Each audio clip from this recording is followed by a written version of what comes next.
अस्सलाम वालेकुम नाजरीन, मैं हूं जैन मदनी हुसैनी और आप देख रहे हैं सिटी न्यूज़ नेटवर्क का डिजिटल मीडिया। आज बात करेंगे नकल पर, कॉपीराइट एक्ट पर। बॉलीवुड इंडस्ट्री, जिसे हम भारतीय फिल्म इंडस्ट्री कहेंगे, जो कि हमारा हमसाया मुल्क भारत की फिल्म इंडस्ट्री है।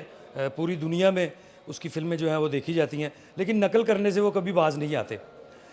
माजी में ऐसी कई मिसालें मौजूद हैं कि पाकिस्तान फिल्म इंडस्ट्री की फ़िल्मों की कहानियाँ बॉलीवुड ने चोरी की। पाकिस्तानी फ़िल्मों के गाने बॉलीवुड ने भारतीय फिल्म इंडस्ट्री की फ़िल्मों में जो है वो शामिल किए। हमारे कई पाकिस्तानी ऐसे गुलकार हैं जो भारत में जाके काम करते हैं और उनका भारत में बाकायदा उनके नाम का जो है वो डंका बजता है। गाने तो बेचारे वहाँ जाके गा आते हैं, लेकिन बाद में जो भारतीय फिल्म इंडस्ट्री वाले हैं या वहाँ की जो जो प्रोड्यूसर्स हैं, जो डायरेक्टर्स हैं, वो उनको अपनी मलकियत समझ लेते हैं और फिर उनको मुख्तलिफ़ अंदाज में उनकी धुनों को चेंज कर करके जो है वो उनको इस्तेमाल करते हैं, उन गानों पे जो है वो पैसा कमाते हैं। ये सिलसिला जो है वो काफ़ी अरसे से जारी है। एक वक्त ऐसा भी आया कि पाक भारत ताल्लुकात इस कदर कशीदा हो गए कि बात सकाफ़ती सरहदों पर आ गई और सकाफ़ती सरहदों की लाइन भी जो है वो भारतीय फिल्म इंडस्ट्री ने ही खींची। बेशक वो Pakistani musicians, Pakistani singers, Pakistani actors के काम के गर्विदा हैं, लेकिन उसके बावजूद भी वो उनके काम से कहीं ना कहीं जो है वो कोशिश करते हैं कि एक्स्ट्रा ऑर्डनरी तरीके से पैसे जो हैं वो कमाएं, लेकिन वो पैसे के जो राइट्स हैं वो पाकिस्तानियों को नहीं दिए जाते। माजी में भी भारतीय फिल्म इंडस्ट्री में ऐसी कई मिसालें मौजूद हैं कि कभी किसी फिल्म की कहानी को कॉपी कर लिया, कभी किसी गाने को कॉपी कर लिया, उस गाने की थोड़े से जो लिरिक्स है उसको चेंज कर दिया, उसका म्यूज़िक थोड़ा सा चेंज करके और जो है वो अपनी फ़िल्म में शामिल कर लिया या कोई म्यूज़िक वीडियो बना दिया। अब अगर मैं बात करूं तो हाल ही में एक भारतीय प्रोडक्शन कंपनी है जो कि यूके से जो है वो अपनी म्यूज़िक कंपनी जो है वो चला रही है। कुछ मोबाइल एप्लीकेशंस हैं, कुछ यूट्यूब के चैनल्स हैं जहाँ पे वो गाने जो हैं वो पाकिस्तानी जो गाने हैं उनका जो रीमिक्स वर्जन है वो तैयार करके जो है वो चलाया जा रहा है। उसमें हमारी माजी की नामवर गुलकारा हैं मुसरत शाहीन, मुसरत नज़ीर, उनके गाने जो हैं वो जो है उन्होंने रीमिक्स करके जो है वो अपनी म्यूज़िक वेबसाइट्स पे जो है वो अपलोड किए हैं। फिर उसके अलावा हमारी माजी की नामवर गुलकारा है नाहिद अख्तर, उनके गाने,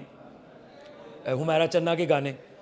उसके बाद और मुतअद्दिद ऐसी गुलकाराएँ हैं। सायरा नसीम का एक गाना जो है वो भी उन्होंने एआई से तैयार करके, आर्टिफिशियल इंटेलिजेंस से म्यूज़िक उसका तैयार करके उसको रीमिक्स करके जो है वो यूट्यूब पे अपलोड किया। मुतअद्दिद फ़िल्मों के ऐसे गाने हैं जो कि हिट हुए और उनको पाकिस्तानी फ़िल्मों के गानों को उस भारतीय प्रोडक्शन कंपनी ने जो है वो रीमिक्स वर्जन करके या आर्टिफिशियल इंटेलिजेंस के म्यूज़िक से तैयार करके जो है वो उनको अपने यूट्यूब चैनल्स पर जो है वो अपलोड किया। अब हमारे यहाँ भी एक बाकायदा एक इदारा बन गया है, इंटेलेक्चुअल प्रॉपर्टी अथॉरिटी, जो कि ये कॉपीराइट पर जो है वो काम कर रही है। इस हवाले से चंद सालों में पाकिस्तान फिल्म इंडस्ट्री के डायरेक्टर्स, प्रोड्यूसर्स, राइटर्स, शायर, नगमा निगार, म्यूज़िक डायरेक्टर्स के साथ जो है वो मीटिंग्स हुई और यहाँ पे भी अगर किसी ने कॉपीराइट एक्ट की जो है वो खिलाफ वर्जी की तो उसके ख़िलाफ़ बाकायदा एप्लीकेशन दी गई और इस अथॉरिटी ने जो है वो आईपीए ने जो है वो बाकायदा तौर पर यूट्यूब या जो दीगर एप्लीकेशंस हैं जहाँ पर किसी भी एक ऐसे राइटर का मवाद जो कि बेशक गाने की सूरत में हो, शायरी की सूरत में हो, तहरीर की सूरत में हो या फ़िल्म की डायरेक्शन या फ़िल्म की कहानी के हवाले से हो, उस पर जो है वो कार्रवाई जो अमल में लाएगी। अब ये तकरीबन 30 से ज़ायद गाने हैं पाकिस्तानी पुरानी फ़िल्मों के, पाकिस्तानी पुराने गुलकारों के जो कि अपलोड किए गए हैं। मसूद राना हमारे बड़े नामवर गुलकार थे, उनके गाने जो हैं वो अपलोड किए गए एआई से जनरेट करके और ये सारा कुछ जो है वो एक भारतीय बेस कंपनी है जो कि यूके से जो है वो इस चैनल को जो है वो लॉन्च कर रही है और इस चैनल के ज़रिए अपनी जो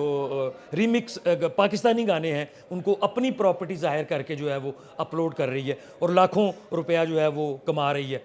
तो इस पर जो है वो जो जिस जिस गाने के जिस जिस Pakistani film distributor, Pakistani film music director के पास, या उस कंपनी ने जिसने इस फ़िल्म को रिलीज़ किया, या उस म्यूज़िक कंपनी ने जिसने इस गाने को रिलीज़ किया, उन्होंने अब ये फ़ैसला किया है कि वो बाकायदा तौर पर आईपीए को जो है वो दरख्वास्त देंगे और ये बाकायदा तौर पर कानूनी कार्रवाई अमल में लाई जाएगी। अगर यूके में भी केस करना पड़ा तो यूके जाके भी केस उस कंपनी पर किया जाएगा, ताकि पाकिस्तानी जो गानों के, पाकिस्तानी शायरी के, पाकिस्तानी म्यूज़िक के जो कॉपीराइट्स हैं वो महफूज रहें और कोई भी अपने नाम से उन मकबूल गानों को जो है वो अपलोड करके या उनको नए तरीके से, नए वर्जन से तैयार करके जो है वो पैसा ना कमा सके।